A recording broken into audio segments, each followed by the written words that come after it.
Good morning, everyone. It is Kevin with me, myself, and my vinyl. It is morning. I'm up pretty early today. It is Thursday morning. Thought I'd knock out a video before my family gets up. Uh, this video is in reference to Mike at Hub Tunes, excuse me. He was doing a push for 100, and now he's well over 200 subs. So, congratulations. That's awesome. He's got a really great channel, a lot of information, and I believe he was doing Instagram um, prior to starting to make videos on um, YouTube. So uh, go check him out. Again, that's HubTunes, and his contest was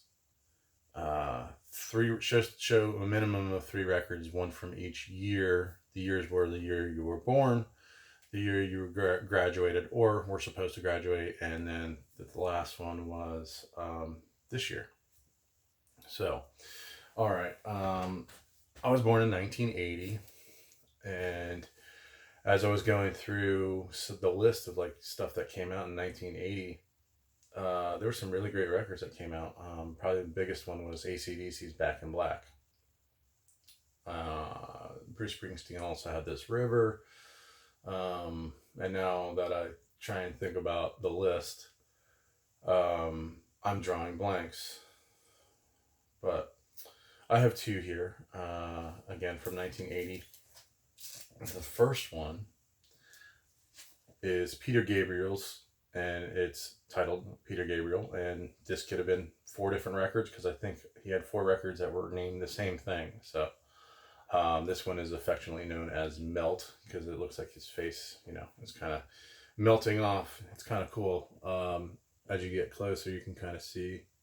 And the story about this one is that he took a Polaroid of himself, and then when it was developing, if Polaroids, it develops in front of your eyes, he took his thumb at some point and kind of went over half of his face, and this was the result, and it ended up being the album cover.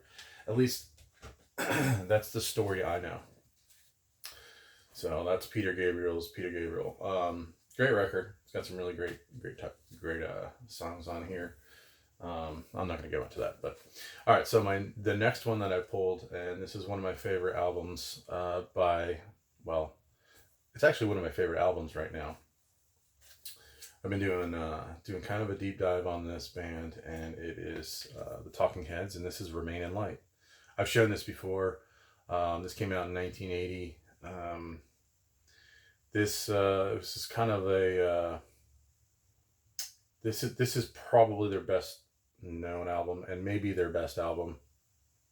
The best albums are debatable, I guess, but definitely probably their most popular album. This came out in 1980, and this is kind of where the band really took off and changed their sound and kind of really got into that whole island and world music kind of thing and integrated that into their music. So, Talking Heads, Remain in Light.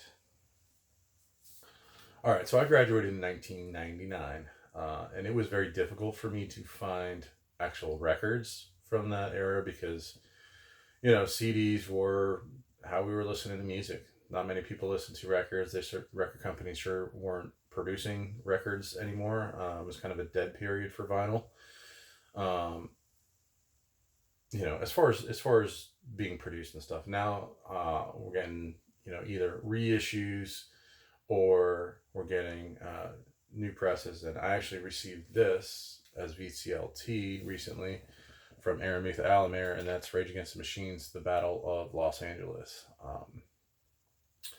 This album I've listened to many, many times, usually when I'm working out, because every song on here is high energy, just kind of in your face, and it was something that would really get me going when I was exercising or running or whatever.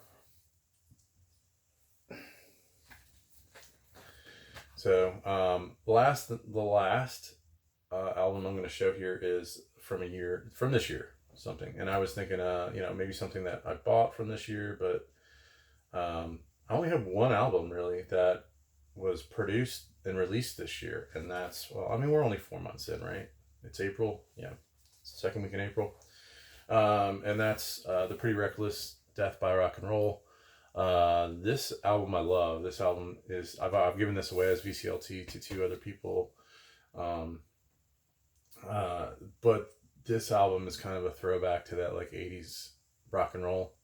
I kind of feel like, um, but there is a tie-in. There's a tie-in between Rage Against the Machine and The Pretty Reckless, and that is that the guitarist for Rage Against the Machine, Tom Morello, he plays on one of the tracks here. It's called And So It Went. And then I also bought this because there was another tie-in.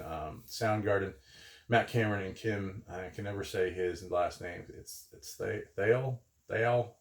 I don't know. You can never say that name properly or never say it with confidence, you know? Sometimes if you say something and you say it with confidence, it sounds like you know what you're saying. So even if you don't.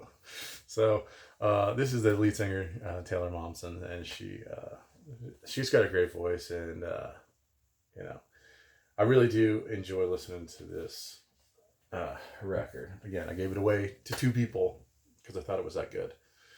So there's my entry.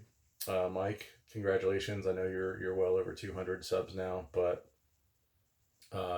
your channel's been taken off, so really enjoy it. I know a lot of other people out there enjoying it, so if you don't know his channel, it's called Hub Tunes, and I'll try and put a link in the description, but go check out his channel. All right, thank you, and good luck to all the people who are making entries out there.